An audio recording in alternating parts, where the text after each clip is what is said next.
Unlike other programming languages, Python does not have switch cases. To get around this fact, we can use dictionary mapping in Python. This is also known as associative arrays that provide a simple one-to-one key-value pair mapping. Now let's see an example of how we can do that inside a function. So let's define a function which is going to convert integer numbers to strings or texts. So let's say it's number to text, which will take some arguments which are going to be our switch cases in other languages. Now let's define a variable called switcher,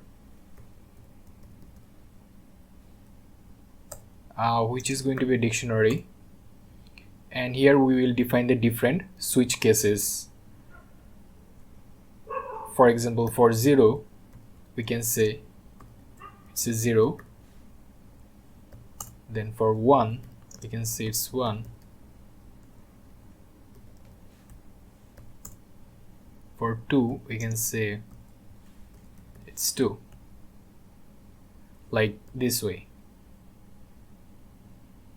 And this function will return this switcher dot get, which will take our argument, and if none of our argument is available, then this will return data not available.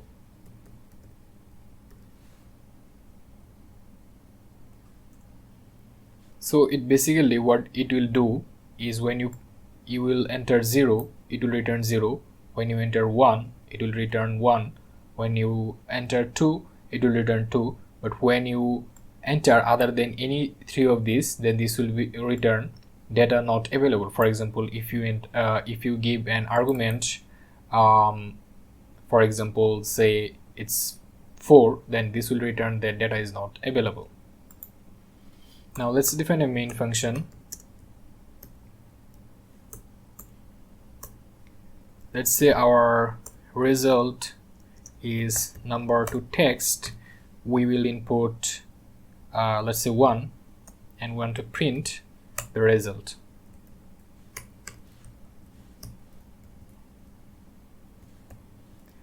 Let's say Python, so our file name is switch.py, so it's printing 1.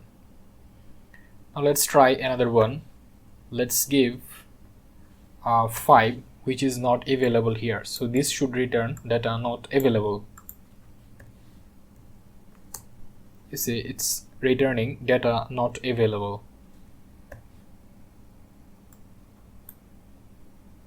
So this is it. You can do the switch cases in Python like these ways, as we don't have any specific switch cases in Python.